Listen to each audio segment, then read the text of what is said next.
We are facing a very secretive and ideological government, and I want to thank my colleagues of the House and the Senate to have shown that to Canadians. I've seen it with my eyes in the last 2 weeks. The first week we tried to ask the government to come clean and to tell us when they learned that the RCMP commissioner was changing his story. And they pretended they learned it with all of us at the same time, and we know today that it's completely untrue, that they knew that well before. So secretive government. We tried during months to know where they would cut the $7 billion that were indicated in the budget, where it would be. And we needed to go to a tip to learn where it would be.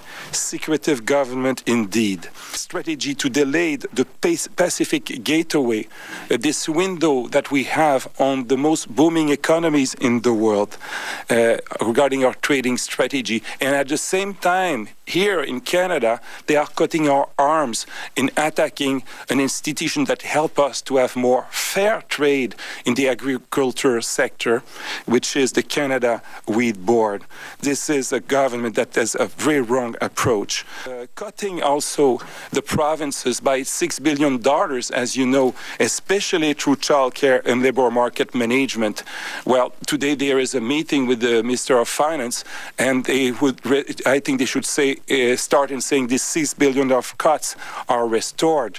The same, by the way, about their cuts about homelessness. I hope today there are an announcement. I hope they will say we change our mind after we have listened to the Liberal opposition, and we will give it back to the homelessness of this country.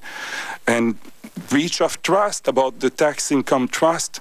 They have broken faith with the Canadian people. I want to thank again all my colleagues who have been so helpful to unmask this very ideological government and secretive government. Canadians know the difference between the conservative approach to champion a narrow ideological agenda that plays to their socially conservative base and our approach to economic prosperity, social justice, and environmental sustainability. Now I'm ready for the questions. Oui, alors, but first I want to know where is the list that we drew up. C'est moi, je l'ai la liste. Oh yes, it's the other guy who is doing that, I think. I wanted to ask you about your view of the Prime Minister's relationship with the national press and your attitude that you would plan on taking. As you know, the Prime Minister has not had any news conferences here in Ottawa unless journalists agree to go on to a list. We no longer have access to ministers after cabinet meetings, and we no longer have access to the Prime Minister when he has bilateral meetings with foreign leaders and premiers in his office. First of all, I'd like to ask you what you view of this approach is, and secondly, if you become Prime Minister, how will you deal with the reporters who want to hold the government accountable? Yes, it shows a bit about the Prime Minister himself. Is that this way with you, but is this way with his own team? I know for sure that many members of his caucus and some ministers are complaining that they don't receive the information enough. One minister, as you know, decided to get out of the cabinet because of that. He has not been consulted on an issue that is clearly linked to his portfolio. So this is part of the answer. You have a Prime Minister who has this kind of personal approach. In addition to it, I would say it's also because their agenda is so far away of what Canadians want that they are a bit embarrassed to communicate it, and so they are trying to avoid the press. Not only the Prime Minister, but I understand that ministers are not so much available after question period to answer questions. Mr. Day wasn't there to explain what he knew exactly about what the Commissioner of the RCMP communicated to him. Still today we don't have any answer from him, and again it's the same case for every file. So you have a secretive government, as I said, because it's a very ideological government. There is a link between the two, beyond the personality of the Prime Minister.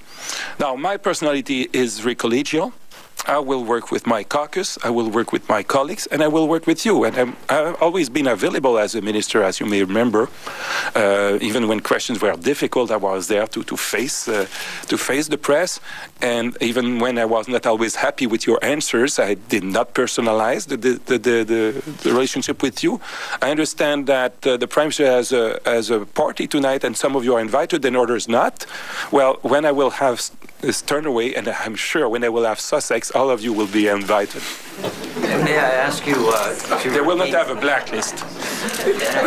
And may I ask you to repeat what you said in French about having your troops ready for a possible election in the spring? It's my first duty. First duty of a leader is to help his troops to be ready. I've said to everyone, don't wait for a phone call. Do it by your own. You're pro. You know what is politics.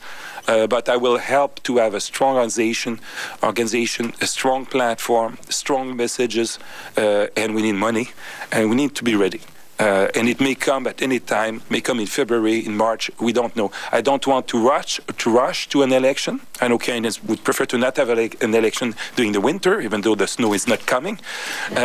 But I need to be ready if this is happening. We have a government, as I said, that is so at odds with Canadians, so frustrated to not be able to implement his very right-wing agenda. This government may put us in election at any time, and the Liberals and the two other parties have a lot of difficulties to agree with anything this government is proposing. So it's a bit of dysfunctional situation. We don't know at which time this frustration that is accumulating in the House may lead us to an election. You've repeated several times today that the Conservatives are ideological, neo-conservative, secretive. Isn't this a repeat of the old hidden agenda charge that your party has been laying against Stephen Harper for several years, that he has a hidden agenda that he wants to bring in if he has the capacity to do so?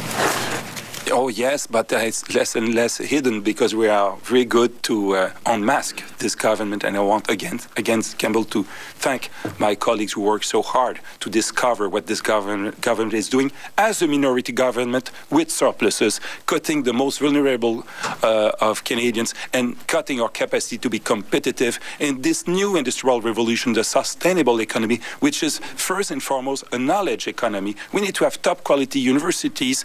We need to have a link from the lab to the market that will be shorter, all policies that I want to implement for Canadians when Mr. Harper is going the other way.